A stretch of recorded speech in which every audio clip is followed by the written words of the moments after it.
Welcome to Your Voice Dorset podcast.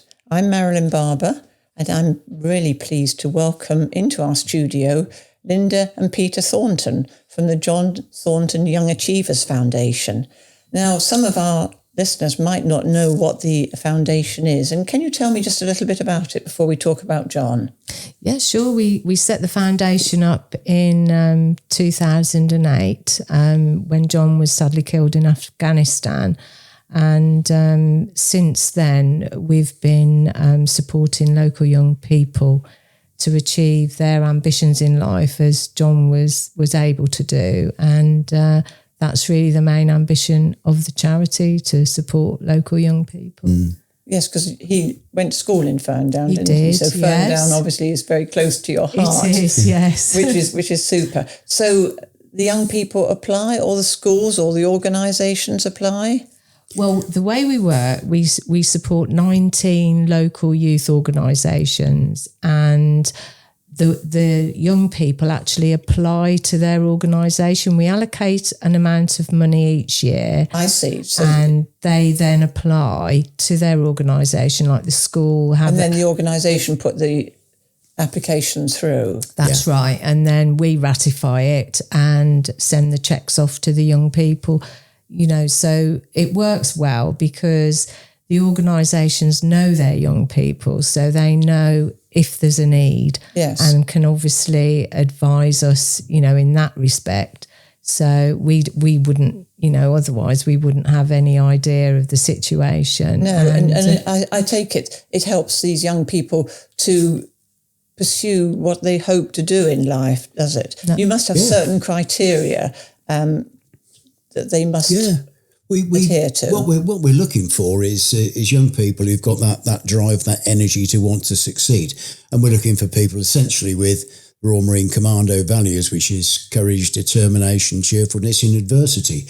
That's the sort of things. And providing that comes through, then they are likely to have their award ratified by us. But one thing that Lynn didn't say is we do have a discretionary fund.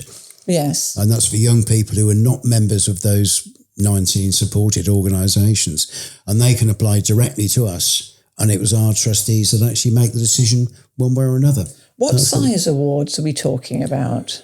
Ooh. Could it be something quite small or to something quite large? Yeah, it really varies because we support a lot of young people to do their Duke of Edinburgh Awards, and sometimes all they need is a pair of walking boots. Yes. So it can range from £50 up to, I think the biggest award we've done is about £2,500. Yeah. So it's making a difference. They wouldn't be able to achieve this without this sum of money. Without the help, that's right. Yeah, that's right. We do, at the moment, we've got quite a few youngsters that have recently applied because they've got places to do sporting competitions in other countries. And, you know, we help with the travel expenses and maybe hotel stay and make it possible for them to compete, because the parents, obviously, in the current climate, it's not easy for parents with all the financial pressures.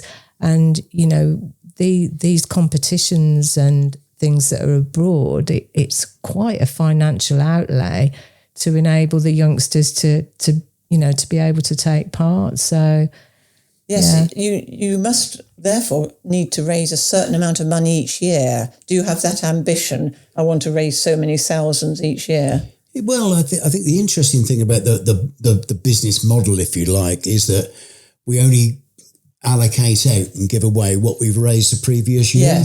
Yes. So while we'd like to keep the levels the same, if for some reason the fundraising doesn't go along the way that it has done, well, we just reduce the amount that we give out, which is I suppose it's reassuring. It's reduced the risk to us, isn't it? Yes. Yeah. We'll come back to that. We'll come back to the foundation, but I think it would be very nice to tell our listeners a little bit about John, if you don't mind talking about him. No, not at all. We're always happy to talk about John. But he was a smashing lad. He really was. And, you know, when he was a young lad, he did all sorts of things. You know, he had very many sporting outlets, didn't he? And he did his drama, scouts and air training corps. But once... I think you thought at one time that he wanted to go into the theatrical profession, didn't you? He definitely did, yes. Because from the... How did that all come about? Well, it was quite... He was very young. He was only six and we'd taken the boys to see Babes in the Wood at the Pavilion. And John mentioned to me during the show that he'd really like to go on the stage. Tell me he didn't want to be a pantomime dame. I don't think he'd have minded, actually. But yeah, so anyway, we then, we got him into a drama school.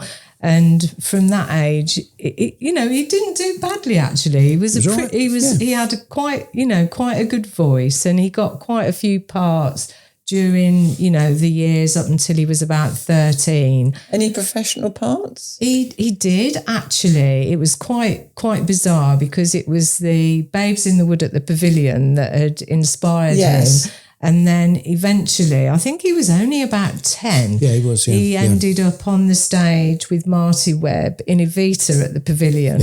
And that was quite something. Was a bit of a turnaround. I bet he thought, well, this is going to be it. And you were probably thinking, gosh, he might not make much money by being in the theatre. Quite good, yeah. So that idea diminished after a while, did it? Well, it was overtaken then by wanting to become an officer in the Royal Marines because...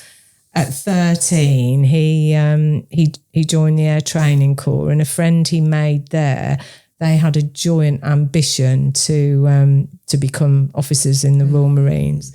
And from then on, that was John's focus. And how did you feel about that? Well, we really didn't. I don't think we didn't take it that seriously initially because at 13 you can get lots of ideas, don't you? You might want to be a train driver or whatever. But so you thought, let's run with this, did you? That's it, and we just went along with it. Yeah, I mean, I suppose you could say it wouldn't be what we'd have chosen, but it was what he wanted to do. So were you a bit nervous when he said, "This is really what I'm going to do"? I don't know about nervous. I don't know. I think I was really waiting for the reality to hit and that he couldn't actually do it. But everything he did from when he was 13 and said, I want to be an officer in the Royal Marines, everything he did was just aimed at that. Yes. I mean, it's wonderful at that age if you really know what you want to do. That's right, to have that So focus. he left school at what age? He was 18 when he left school, and he did a bit of part-time work, office work at Liverpool and Victoria. Yeah. And then he didn't get into the batch immediately. I think it was his second attempt. I mean, I imagine you have to be pretty fit, don't you? Oh, was he fit? He was really very fit. Yes. He enjoyed sport. And, he did. He used to go out running with a bag of weights on his back. Oh my goodness! Well, that's a good rehearsal, isn't it? Oh no, we've still got his pull-up bar in our bedroom doorway, actually. So got clothes hanging on it now. Yes, it's like a door robe, isn't it? But he was a fit young lad, and so yes, at the age of 19, he was on the Young Officer Batch 2004. And they do 60 weeks training, and he passed out of Lympstone and pretty much went straight to Iraq with the Devon and Dorset. Yeah. There's one thing about his pass out that I still find amazing. They have to go through what they call the commando test phase, where they wear the sort of the commando quite scary, but and they go when they have to do a speed march and they have to do a bottom field pass out, all sorts of things. But the whole thing ends up with a 30-mile march across Dartmoor in full kit with a weapon against a time limit. And the officers, I forget the exact time, but the officers have to do it quicker than the Marine recruits. And John did it. And he missed the timing by, about 2 minutes? Yeah. Oh, gosh, that's cruel. And they gave him the chance to do it again the next day. Oh, how lovely. 30 miles one day and 30 miles the next day. They don't with all the gear. These days. They don't allow it these days. With all the gear. Yeah, unbelievable. Because we were, worried to death because we thought there's no way he's going to do that. But he did. And so he showed his determination. Yeah. So when you found he was going to Iraq, which is quite a challenging posting, isn't it? Were you nervous then? We were, yes. When he went to Iraq, we were really worried, and he was able to communicate with you. Not so much in Iraq, but we did get the odd phone call, and we could email as well, which was quite nice. And there was a phone number that you could. It was a special phone that they could use. But we were really worried when he was in Iraq, because he was with the Devon and Dorsets, and at that time we couldn't understand why John had gone to the army, being a Royal Marine. Yes. But anyway, then after Iraq, he went to Afghanistan with the Royal Marines. And did he go straight from, obviously came home, yeah, but then went straight off to Afghanistan? There wasn't much of a gap, actually. No, there wasn't, no. Really? Which was a war zone. Yes. So that must have been so nerve-wracking for you. It was. It really was. But John assured us that he was at the top of the peak in Kajaki with a very big gun, and that he'd be fine. And to be honest, we were quite reassured by that. Yes. And it wasn't until he came home on leave and I said I could hit some of the conversations that he was having with his brothers and his friends. And I said, but you're going out on patrol, aren't you?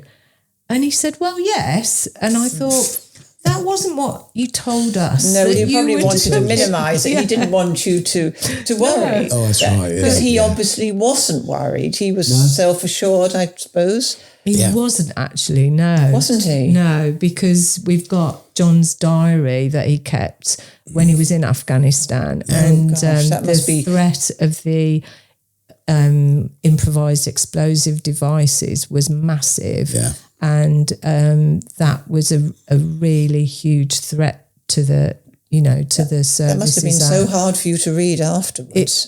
Well, yes, it was. But, it was a comfort in a way that we'd got John's words from his tour, because obviously we couldn't talk to him about it. And you hadn't realised really that it was that dangerous. No. So how long was he in Afghanistan before he was sadly killed?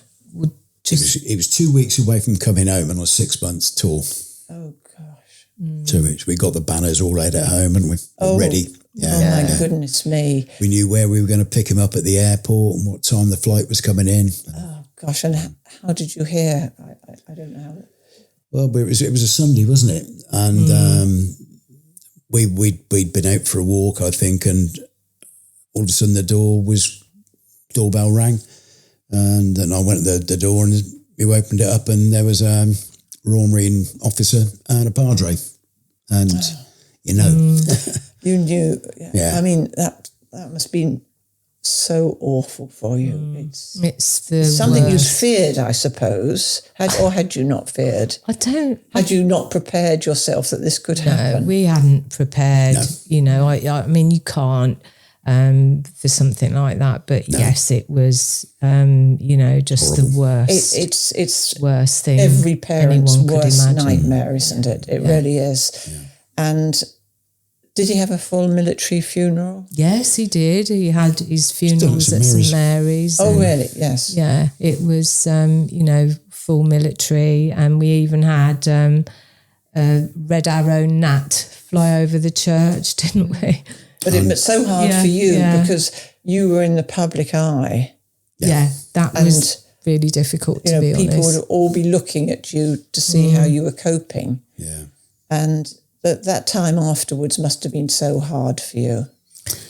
It was horrible. I mean, there's no other way of putting it. You can't describe the feelings. And I think, to be perfectly honest, they've never gone away. No. They're still there. Yes, it was 2008, wasn't it? 2008, yeah. 2008. Yeah. And at what stage did you think, I'm going to try and bring something good out of this tragedy?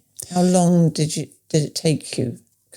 It wasn't intentional. Not really, no. It wasn't intentional. I mean, you hadn't worked in the charity sector.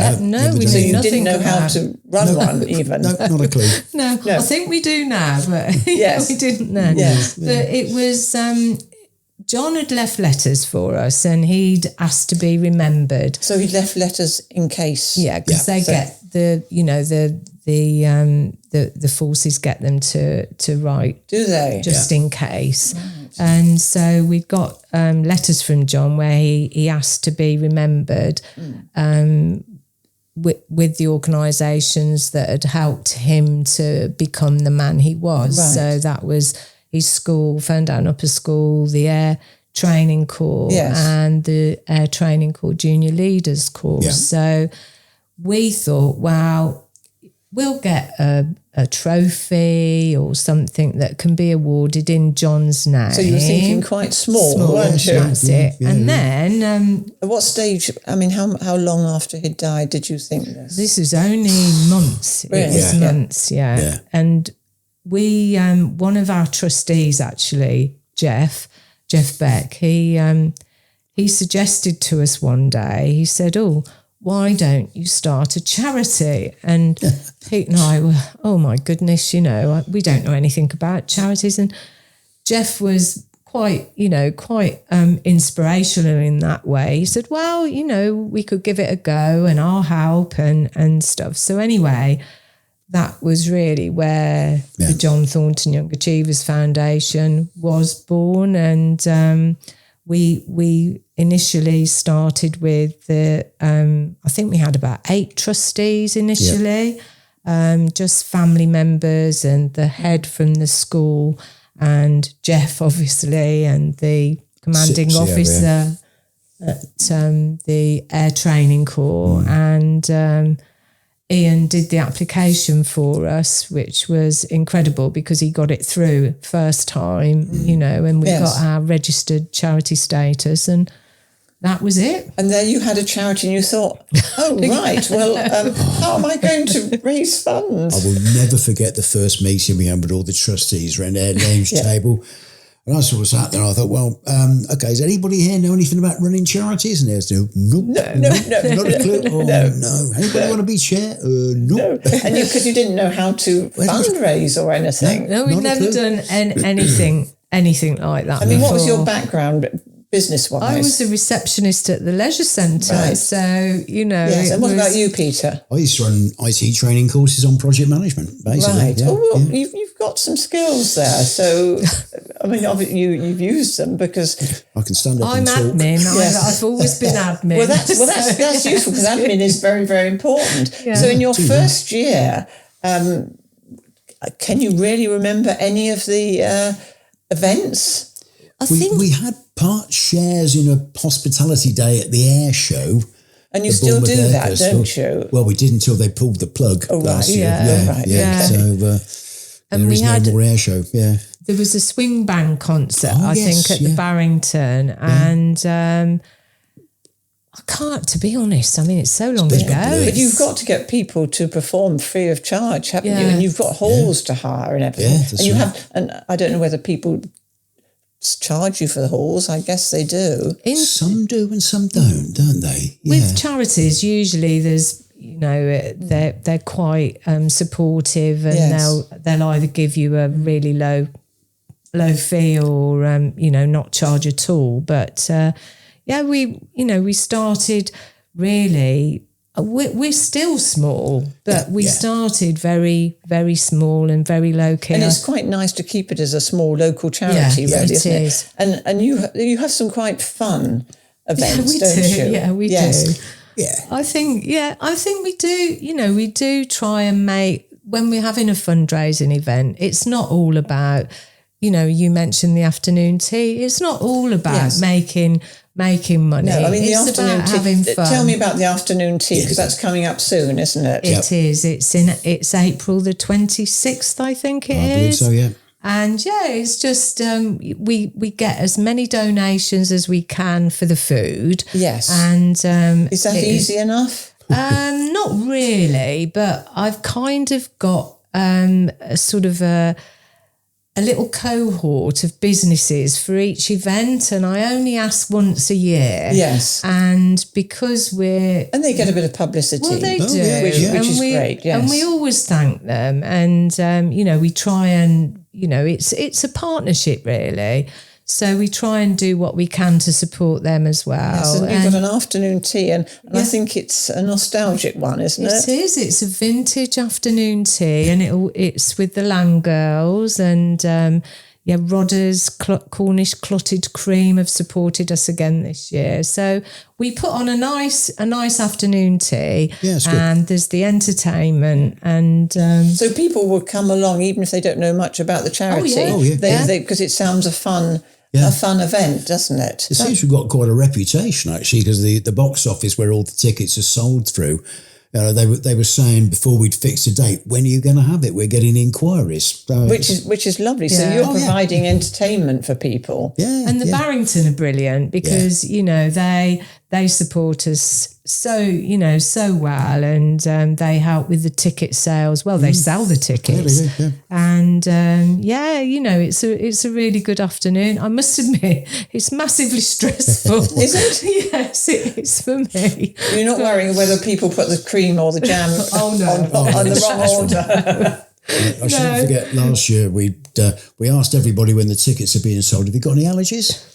And we got a list of one or two. That's something that recently you're so worried about allergies, aren't you? Oh, it is. We arrived there, and one of the ladies said, we actually noticed, I've got a nut allergy. Didn't I tell you?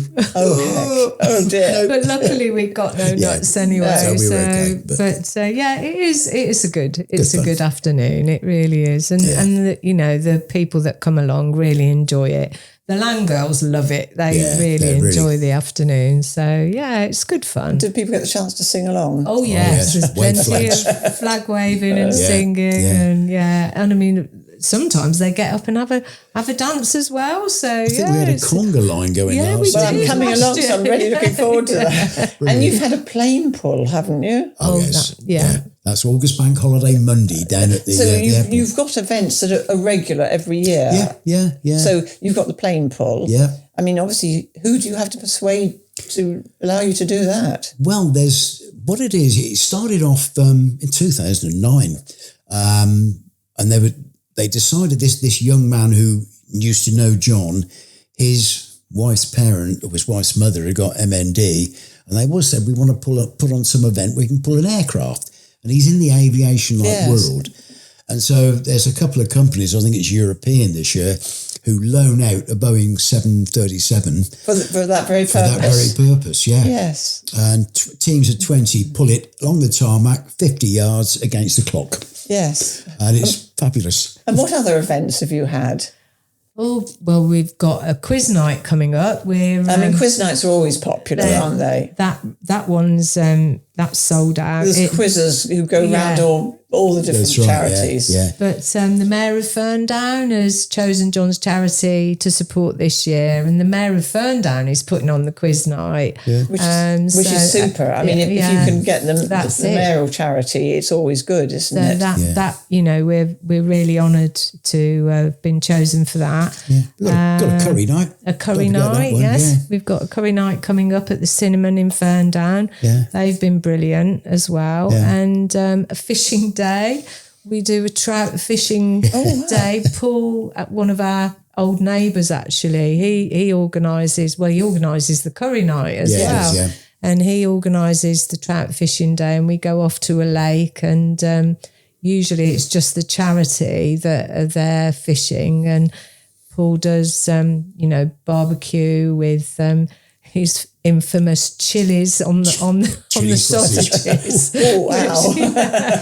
You take life in your own hands, I think, to eat one of those. But and we've got bingo at Christmas, and what else have we got? This year we got the 40 for JT. Oh, yeah 40 for JT. It would have been his 40th birthday. Yeah, in April. In April. Yes. So it's going to be a tough one, isn't it? It is, and but I think for us it's so lovely that John can be remembered by so many people.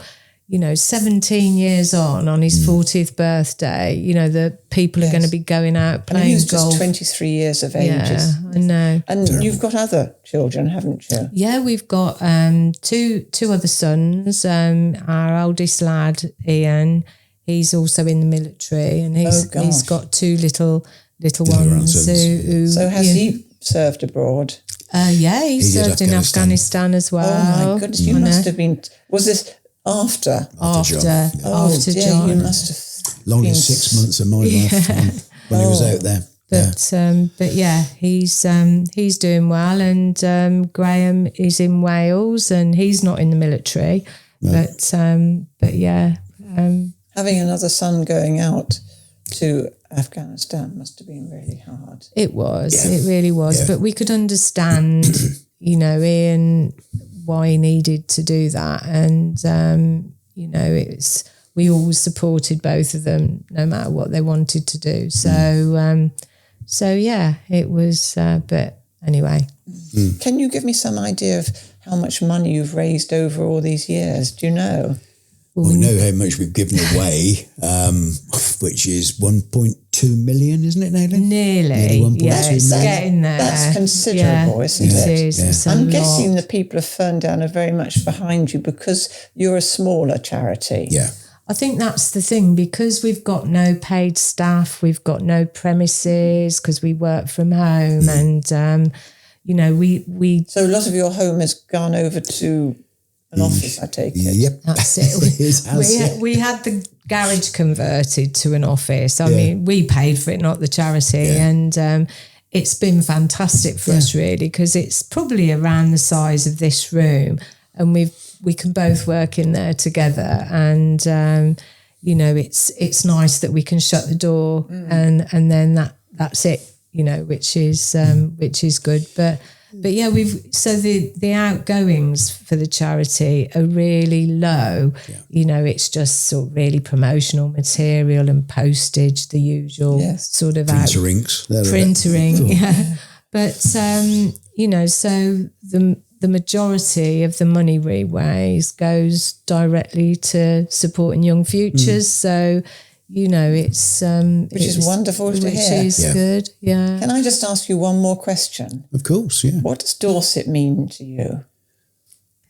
Well, as a Brummie, I gathered that.